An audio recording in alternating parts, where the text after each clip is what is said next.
What's up mga Lodis? Kumusta kayo? So for today's tutorial mga Lods, tuturuan ko lang kayo or ituturo ko lang sa inyo kung paano nyo tatanggalin ang nakakunik na Instagram account sa inyong Facebook account, okay?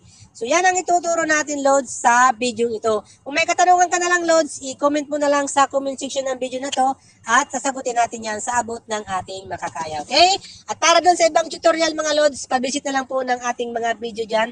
Marami tayong video tutorial dyan na pwede nyong matutunan Lods.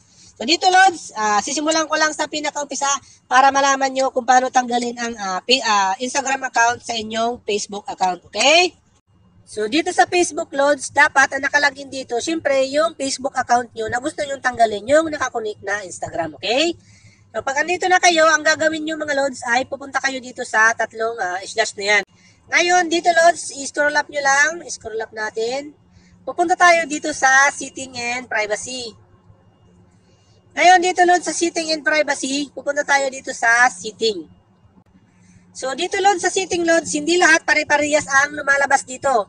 Minsan, ang lumalabas dito agad, account na agad yung nasa taas na yan dyan. Tapos, personal information, contact info, or manage account. Okay?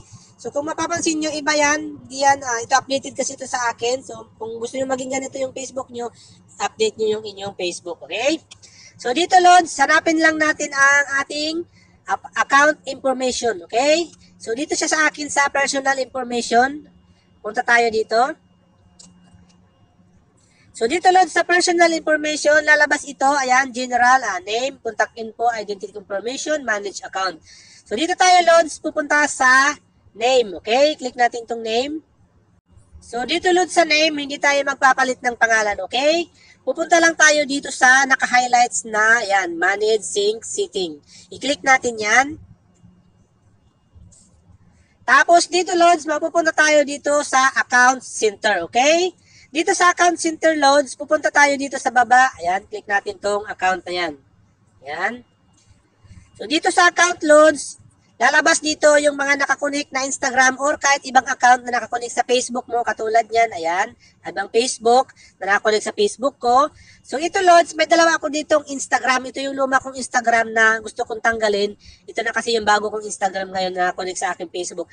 Ngayon, gusto kong tanggalin to at deletein, disconnect sa aking Facebook. Ang gagawin ko lang, Lods, i-click lang natin tong remove na yan. So, dito, Lods, lalabas to. Tatanungin ka dito kung sure ka ba na i-disconnect mo yung account ng iyong Instagram na to, okay? So, pag disconnect mo siya, Lods, mawawalan ka na ng access. Ayan, katulad ng mga message, post, ayan, sa account na to. Tapos, hindi ka na makakapag-share or login between sa account na to, okay? Kung sure ka na, continue mo lang to. Click mo to.